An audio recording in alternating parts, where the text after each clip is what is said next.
तैयारी केवल इसी बात की है कि जनता जो 18 साल से त्रस्त है बढ़ती महंगाई से, पूरे मध्य प्रदेश का भ्रष्टाचार और फिर पृथ्वीपुर विधानसभा का भ्रष्टाचार कि किस तरह से अपराध बढ़े। फिर गोवा में और मनिया में अहरवार समाज के भाई के साथ मारपीट की गई, मड़िया में एक दांगी समाज के भाई की हत्या की गई।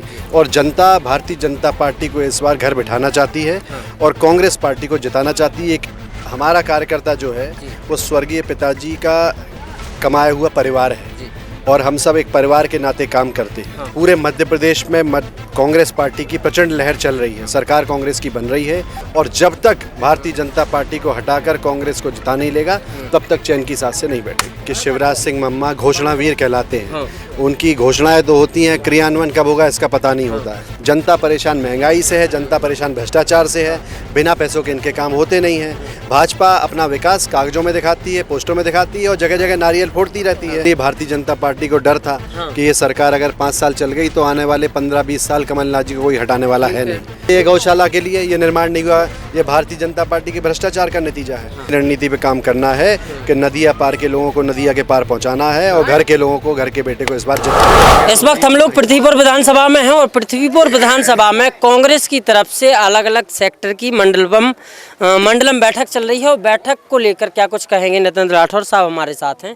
बूथ को लेकर क्या कुछ तैयारी है, कुछ ही दिनों में 2-4 दिन में आचार संहिता लगने वाली है। बूथ स्तर की कांग्रेस की क्या तैयारी है पृथ्वीपुर विधानसभा में और इसका क्या इफेक्ट पड़ने वाला है?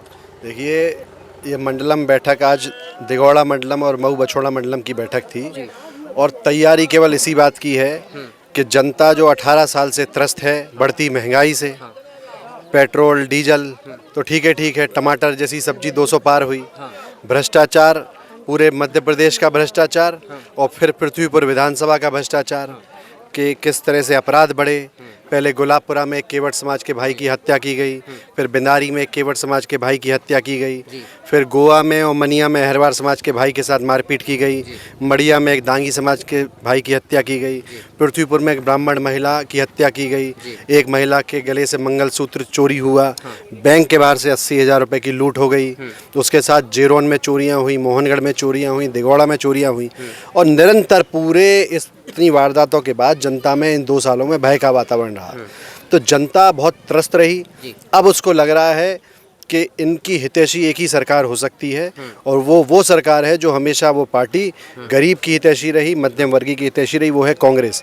और जनता भारतीय जनता पार्टी को इस बार घर बिठाना चाहती है और कांग्रेस पार्टी को जिताना चाहती है। केवल पृथ्वीपुर विधानसभा में ही नहीं, पूरे मध्य प्रदेश में इस तरह का माहौल है। तो इसलिए आप उसको मंडलम की बैठक समझ लें, आप उसको बूथ की बैठक समझ लें। हर जगह गांव के स्तर पे ले लीजिए, सेक्टर के स्तर पे, मंडलम के स्तर पे और बूथ के स्तर पे जनता पूरी तरह से तैयार है कि कब वोट पड़े, कब वो हाथ के पंजे को वोट डालें और भारतीय जनता पार्टी को घर बिठाएं। इसकी तैयारी में जनता इस बार लग चुकी है। अभी कार्यकर्ताओं को क्या कुछ निर्देश दिए जा रहे हैं आगामी चुनाव को लेकर? जैसे ही आचार संहिता लगेंगी तो कार्यकर्ताओं को अभी क्या जिम्मेदारी दी जा रही है कि सबसे पहले उन्हें किन किन बिंदुओं पर काम करना है? देखिए, हमारा कार्यकर्ता जो है वो स्वर्गीय पिताजी का कमाया हुआ परिवार है और हम सब एक परिवार के नाते काम करते हैं। मेरी राजनीति बहुत पुरानी नहीं है तो धीरे धीरे सब लोगों से चेहरों से भी पहचान होती जा रही है।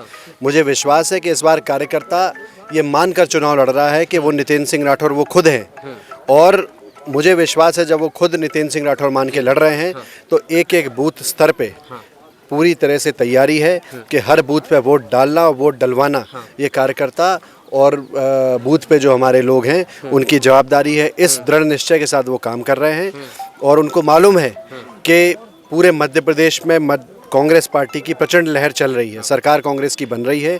इसलिए मुझे पूरा विश्वास है कि प्रशासन भी निष्पक्ष होकर काम करेगा, चुनाव आयोग से भी हमें उम्मीद है कि निष्पक्ष होकर काम करेगा और कार्यकर्ता पूरी मेहनत के साथ बूथ की लड़ाई लड़ेगा और जब तक भारतीय जनता पार्टी को हटाकर कांग्रेस को जिता नहीं लेगा तब तक चैन की सांस से नहीं बैठेगा। आचार संहिता से पहले भाजपा के तमाम विधायक हैं जो तमाम कार्यों के भूमि पूजन कर रहे हैं आचार संहिता के पहले।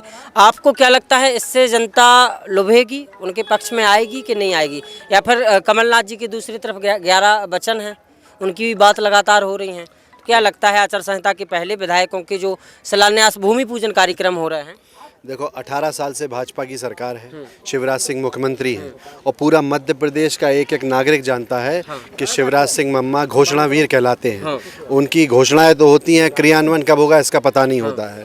और कमलनाथ जहाँ तक है, बच्चा बच्चा जानता है कि वो वचनवीर हैं, जो वचन देते हैं उनको निभाते हैं। इसलिए भारतीय जनता पार्टी के मंत्री हों चाहे विधायक हों, कौन विधायक है क्या है इस पर नहीं जाना चाहता हूं मैं, लेकिन जो भी नारियल फोड़ रहे हैं, जिस तरह से शिवराज सिंह अपनी जेब में नारियल लेके चलते हैं, उसी तरह से उनके विधायक अपनी जेब में नारियल लेके चलते हैं। इनका विकास कागजों पे दिखता है, पोस्टरों पे दिखता है, लेकिन ज़मीन पे नहीं दिखता। ज़मीन पे तो आज भी लोग परेशान हैं। आज भी आप गाँव-गाँव में चले जाओ, बिजली से लोग परेशान हैं। आप बताइए कि उड़द की दाल लोगों ने बोई थी, अभी वर्षा में खराब हो गई। मुख्यमंत्री जी ने कौन सी घोषणा कर दी इनके लिए, मुख्यमंत्री ने क्या दिया? पिछले साल ओले पड़ गए थे तब कुछ नहीं हुआ। तो जनता वहीं की वही है। जनता परेशान महंगाई से है, जनता परेशान भ्रष्टाचार से है। बिना पैसों के इनके काम होते नहीं हैं। भाजपा अपना विकास कागजों में दिखाती है, पोस्टरों में दिखाती है और जगह जगह नारियल फोड़ती रहती है। वो नारियल भले ही फोड़ते रहें, लेकिन ज़मीन पर अगर कोई विकास करके दिखाएगा तो माननीय कमलनाथ जी और कांग्रेस पार्टी है, ये जनता को विश्वास है। इसीलिए जनता इस बार भाजपा को घर बिठाएगी और कांग्रेस को जिताएगी। राठौर साहब, आप भी चूंकि गांव-गांव जा रहे हैं और बुंदेली वार्ता की टीम भी गांव-गांव जा रही है, जो अहम मुद्दा है यहाँ का वो नज़र आ रहा है मुझे कि यहाँ का गौवंश जो छुट्टा है, सड़कों पे दिखाई दे रहा है, किसानों के खेतों में दिखाई दे रहा है और फसलों को तबाह कर रहा है। गौवंश भी परेशान है, वो भी एक्सीडेंट में मारा जा रहा है, उधर किसान भी परेशान है।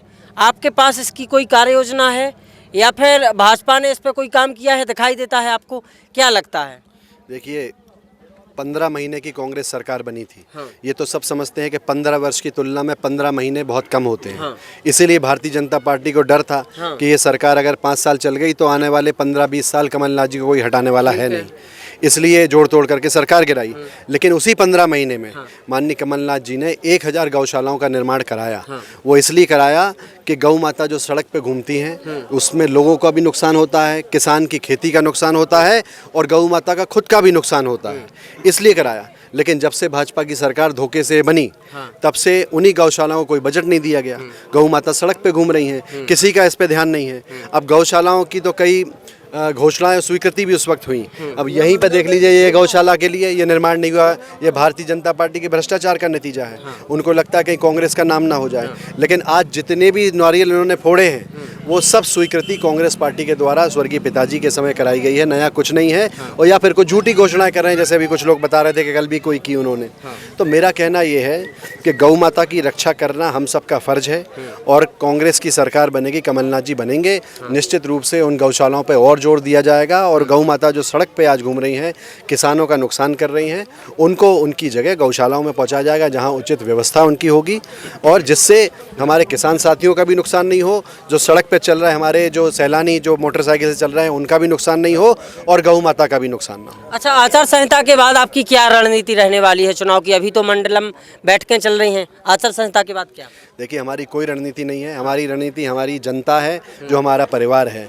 और जनता ने मन बना लिया कि एक ही रणनीति पे काम करना है कि नदिया पार के लोगों को नदिया के पार पहुंचाना है और घर के लोगों को घर के बेटे को इस बार जिताना है। यही हमारी। ये थे हमारे साथ कांग्रेस के नेता नितिन सिंह राठौर जो यहाँ के निवाड़ी जिले के पृथ्वीपुर विधानसभा से दावेदारी जता रहे हैं, कांग्रेस से टिकट मांग रहे हैं। अब देखना यह है कि आचार संहिता के बाद कांग्रेस पार्टी कितनी मजबूती से मैदान में उतरती है। फिलहाल कांग्रेस पार्टी की अलग अलग सेक्टर स्तर पर मंडलम बैठकें चल रही हैं जिनमें भारी भीड़ उमड़ रही है। अब देखना यह भी होगा कि ये भीड़ वोट में तब्दील होती है कि नहीं होती है। आगामी चुनाव कैसा होता है पृथ्वीपुर को देखने लायक होगा। बहुत बहुत धन्यवाद।